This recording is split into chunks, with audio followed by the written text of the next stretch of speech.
Example number 1 circle chapter में इस question में कहता है बेटा अपने से prove that in two concentric circle the कोड of the larger circle which touch the small circle is bisected at the point of the contact. यानी कि पहला क्या बोलता है अपने से कि दो कोसेंट्रिक सर्कल है, मतलब कोसेंट्रिक मतलब दो सर्कल जिसका सेम सेंटर हो उसे बोलते हैं कोसेंट्रिक। क्या होता है? ऐसे दो सर्कल जिसका सेंटर सेम हो that is the concentric. Got it? फिर आगे बोलते हैं क्या, द कोड ऑफ द लार्जर सर्कल जो कोड होगा वो विच टच द स्मॉलर सर्कल और स्मॉलर सर्कल को टच करेगा, आपको इस डायग्राम में दिखाई दे रहा होगा, is bisected at the point of contact. यानी कि छोटे वाले सर्कल में जिस जगह उसने पॉइंट पे टच करा होगा वो बाइसेक्ट करेगा वहां पर। तो आते हैं इस क्वेश्चन में, देखिएगा।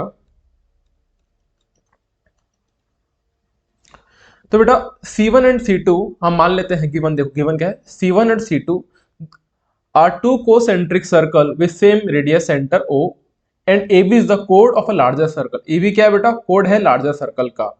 अब प्रूफ क्या करना है कि जो कोड है वो बाइसेक्ट कर रहा है, मतलब बराबर हिस्सों डिवाइड हो रहा है। तो कोई भी चीज हमको प्रूफ करने के लिए हम क्या करते हैं, किसी चीज को कॉन्ग्रुएंस प्रूफ करते हैं। तो आप देखिएगा यहां पर आपको कोई ट्रायंगल फॉर्मेशन बनता हुआ दिखाई दे रहा है बेटा। जैसे अगर मैं इस पॉइंट को लूं, इस पॉइंट को इस जगह से ये OA और OB को ज्वाइन करता हूं, let us suppose to join the construction, लिख दूं construction, join OA and OB। OA और OB को ज्वाइन कर दिया। अब अगर हम कहते हैं कि भाई AB इक्वल्स टू PB हमको प्रूव करना है, तो कैसे करेंगे बेटा? इन दोनों ट्राइंगल को, ट्राइंगल OPA और OPB अगर हमने कॉन्ग्रुएंस प्रूफ कर डाला तो हम कह सकते हैं कि भाई AB is equals to PB होगा।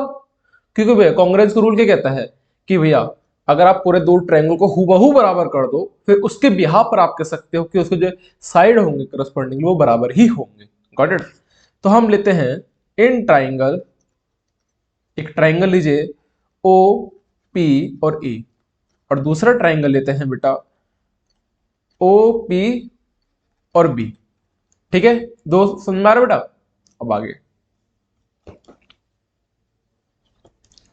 इन दोनों ट्राइंगलों में आप देखना बेटा कि हमारा जो OPA है, एंगल OPA है वो किसके बराबर है बेटा?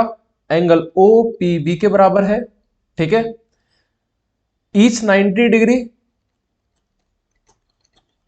और आप इसमें थ्योरम जो 10.1 है वो थ्योरम आप इसमें नोट डाउन कर देना।